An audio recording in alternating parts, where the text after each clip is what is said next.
Hi, I'm Kristen Amdahl and welcome back to my studio. This is the Shadow Bloom Crochet Shawl. This is a simple top-down half circle shawl crocheted in double crochet stitches. It is easy to memorize the repeat for a relaxing Zen project. The multi-tiered edging is worked onto the surface on strategically placed rows with free loops to easily guide you to make perfectly attached tiers without sewing. You will need 1,420 yards of number 3 DK weight yarn, a J10 or 6mm crochet hook, yarn needle, and scissors. Here I used Be So Baby yarn in colorways violet, blush pink, salmon, coral, orchid, periwinkle, indigo, and sugar plum. As I mentioned, this is a top-down increasing shawl, and what that means is we're going to start with a small number of stitches here in the top center, and as we work our rows, we will be increasing in each row to create larger rows that'll then increase and make that beautiful half circle shape.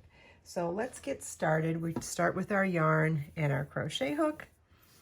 You're going to tie your yarn to your crochet hook with whatever type of tying method you prefer, and we're going to start with a chain 6.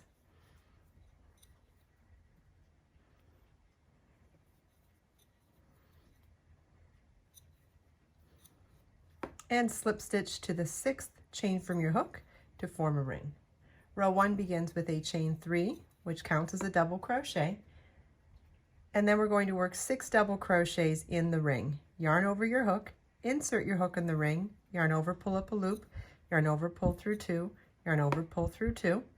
Do that again, yarn over, insert your hook in the ring, yarn over, pull up a loop, yarn over, pull through 2, yarn over, pull through 2. We need a total of 7 double crochets in this row. So the chain 3 counts as 1. We did 2 more here, so we need 4 more. And this is what your work should look like at the end of row 1. Row 2 begins with a chain 3.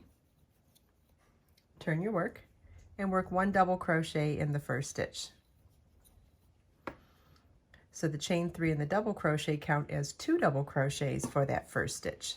And our repeat for row 2 is to work 2 double crochets in each stitch across. So we did 1 double crochet in that stitch, and we'll do a second one in the same stitch, and you want to repeat that all the way across.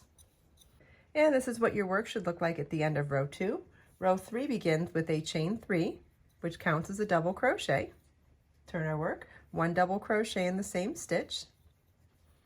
So that counts as 2 double crochets in the first stitch, then 1 double crochet in the next stitch. Our repeat for this row is 2 double crochets in the next stitch and 1 double crochet in the next stitch. So it's 2 double crochets in the next stitch and then 1 double crochet in the next stitch. And you want to repeat that all the way across. This is what your work should look like at the end of row 3, and you may also notice that we are increasing by 7 stitches each row. So at the end of row 3, you should have 21 double crochets. Row 4 begins with a chain 3, which counts as a double crochet. Turn your work, work 1 double crochet in the same stitch, so that counts as 2 double crochets in the first stitch, then 1 double crochet in each of the next 2 stitches. So our repeat for this row is 2 double crochets in the next stitch and 1 double crochet each in the next 2 stitches. And you want to repeat that all the way across. Okay, this is what your work should look like at the end of row 4. You should have 28 double crochets, and you may start to recognize the established pattern that we have going on here. So each repeat of the pattern is 2 double crochets in 1 stitch, and then 1 more double crochet work singularly in the space before the next increase. So there's always going to be 7 sections of each row. It's 2 double crochets in the first stitch, then 1 double crochet each in each of the stitches before the next increase. So on 2 rows ago, it was 1 stitch in between. This one, it was 2 stitches in between. So like on the next row, it'll be 3 stitches in between, and that section will grow each row. When you follow along with the written pattern, it will specifically tell you exactly how many stitches were worked even in between in between the increases for every row, and it will give you a detailed stitch count at the end of each row so you know exactly what is expected, what you're expected to have. But what I want to show you now is the concept of what we're doing, so that if you wanted to do any sort of customization to this project, you absolutely could. So notice we also were working through both loops. So this, I'm going to show you on the back side where you can't see the tiers now.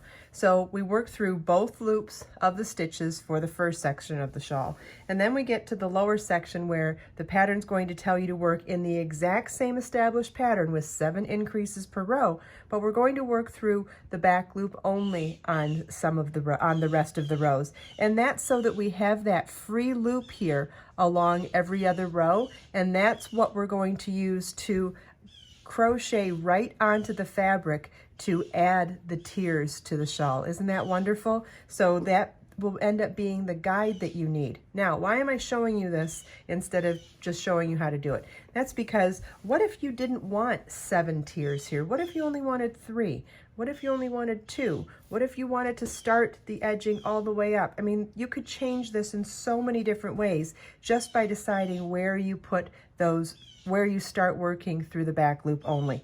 You also have the option of possibly doing this on both sides. If you wanted it to be reversible, you could put the tiers on both sides as well. You could do the tiers all in the same color as the shawl. I just chose to go all the way out and do all these different colors, and it was super fun to choose the colors, and it was fun to make, and it'll go with so many different outfits now because of it. But again, the way you choose your colors is another way that you can customize this project. So let's say I was making this doll sized, and so I was going to start those ridges. So on my very next row, I'm going to show you how we work in our established pattern working through the back loop only.